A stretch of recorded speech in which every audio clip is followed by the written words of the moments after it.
Miss হবে না আপনার পছন্দের টিভি শো। দেখুন জি5 অ্যাপে একদম ফ্রি। গাড়ি নিয়ে কি করবি? নবমী দেখাতে চাই না বাবা, আমি বলে দিচ্ছি এদের হাতে কিন্তু গাড়ি চাবি তুই একদম দিবি না। গাড়ি নেই মা। অফিস থেকে এখন কেন ফোন করছে? হ্যালো মিসেস ঘোষাল, আমি অপরেশ লাহিড়ী বলছি। হ্যাঁ স্যার বলুন। আপনার কাছ থেকে লিভ অ্যাপ্লিকেশনটা আজকে সকালেই আমি এক্সপেক্ট করেছিলাম, but I expected too much I guess. আপনার কাছে এটা আমি এক্সপেক্ট করিনি। যাই হোক, আপনি 2 ঘন্টার মধ্যে অফিসে রিপোর্ট করবেন আর আমার সাথে এসে মিট করবেন প্রথমে। That's an order.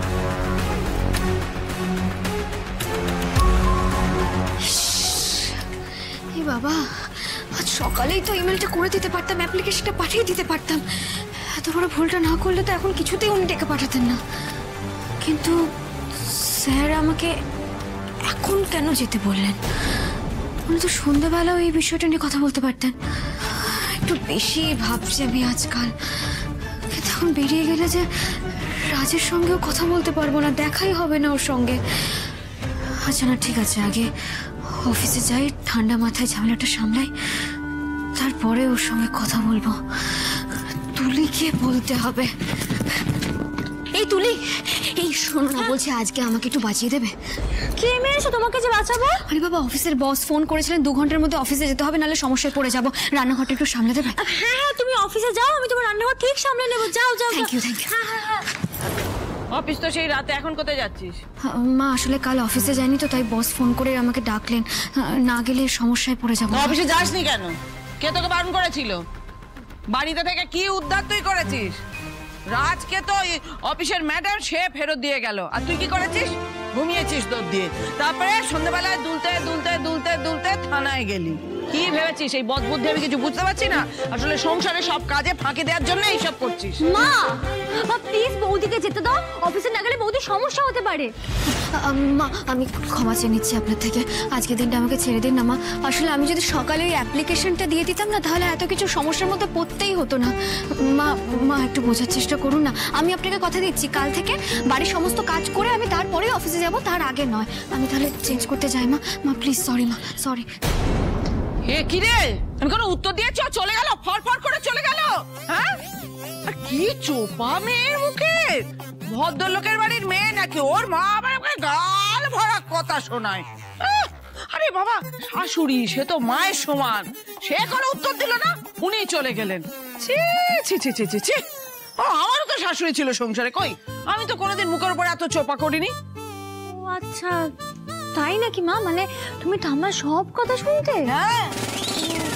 এই কথা না কাউকে বললে কেউ বিশ্বাস করবে না।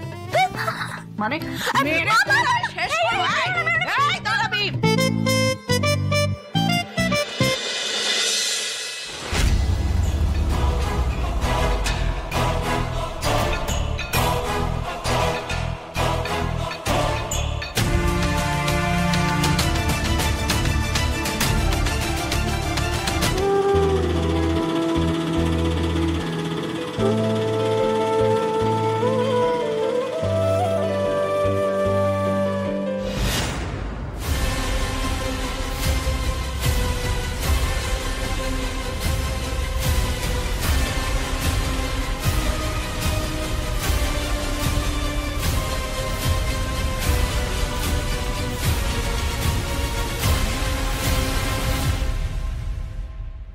মা মা, ওই দেখো, এত বড় অফিসার সে চলে এলো, আর যে অফিসে গিয়ে ফোন ধরে সে সাত তাড়াতাড়ি অফিসে চলে গেছে বসে থাকার জন্য। এই চলি, এদিকে আয়, নিয়ে যাই গেলো, এটা রান্নাঘরে রাখবি, হাত ধুয়ে আসবি।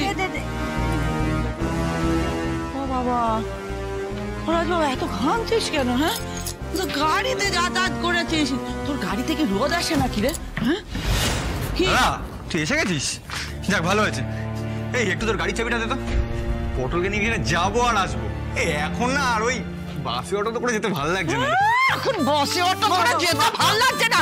মেরে শেষ করে দেবো। গাড়িতে চড়বি তাই না? গাড়িতে চড়া, গাড়িতে চড়া। গাড়ি নিয়ে কি করবি? নবমী দেখাতে চড়া তাই না? বাবা, আমি বলে দিচ্ছি এদের হাতে কিন্তু গাড়ির চাবি তুই একদম দিবি না। গাড়ি নেই মা। নেই মানে? গাড়িটা নেই। আরে বাবা, আবার অফিসে কোনো গন্ডগোল হয়েছে নাকি? বুঝতে পেরেছি। আর কপাল গো কপাল, সবে একটু সুখের মুখটা আমি দেখছিলাম, ধর নাই আমার কপাল সব গেল। আরে মা, তুমি একটু শান্ত হবে প্লিজ। সবসময় না ভালো লাগে না। আমি নিজে বিপাশা ম্যাডামকে গাড়িটা ফেরত দিচ্ছি।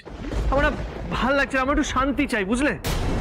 তো শান্তি চাই, শান্তি নে না। ওই গাড়িতে কি তোর অশান্তির কল লাগানো আছে নাকি যে গাড়িতে? এইবার বুঝেছি, ওই মেয়ে কলকাটি নেড়েছে, তাই তো? মা প্লিজ, খুব টায়ার্ড, আমার মাথা ধরেছে, আমার একদম ভালো লাগছে না। আর মা, শ্রী আমাকে কিছু বলেনি, মানে হ্যাঁ একবার বলেছিল, কিন্তু গাড়িটা ফেরত দেওয়ার শেষ সিদ্ধান্ত আমার ছিল। এইসব জিনিসের জন্য নতুন বছরে স্বামী স্ত্রীর মধ্যে ঝামেলা হবে, সেটা আমি চাই না। আমার শোনো না, আমাকে 1 বছর সময় দাও, আমি নিজে তোমাকে শোরুমে নিয়ে যাব, যেই গাড়িটা তোমার পছন্দ সেইটাই কিনবো, ঠিক আছে? এই তুলি, বলছিলাম একটু আদা দিয়ে চা দে না, আর 2 কাপ বানা, ঠিক আছে আমাকে দে আর একটা উপরে দিয়ে দে। ওকে ওকে। তো ওপরে যাচ্ছিস কার সঙ্গে চা খাবি? ছার সঙ্গে বসে? শ্রীয়ের সাথে। কোথায় শ্রী? কোথায় দেখতে পাচ্ছিস? কোথাও আছে? শ্রী এখানে নেই, তার মানে ওপরেই আছে। এতক্ষণ ধরে কি বলছি? সে তো আগেই চলে গেছে অফিসে। হ্যাঁ, কাঁধে ব্যাগটা নিয়ে ট্যাং ট্যাং ট্যাং ট্যাং করে অফিসে চলে গেছে। আমি তো নারায়ণ ছিল, আমাকে কথাটা ছুঁয়ে দিয়ে চলে গেছে। এইবার বুঝতে পারছি যে ঘটনাটা কি ঘটেছে। এইসব তোদের এই গাড়ি ফেরত দেওয়া দিয়ে হয়েছে, ও তো সব জানে, বুঝতে পেরেছে। আমার কাছে ও বকুনি খাবে, সেই জন্য আগে ভাগে কাজটা ছেড়ে পালিয়েছে।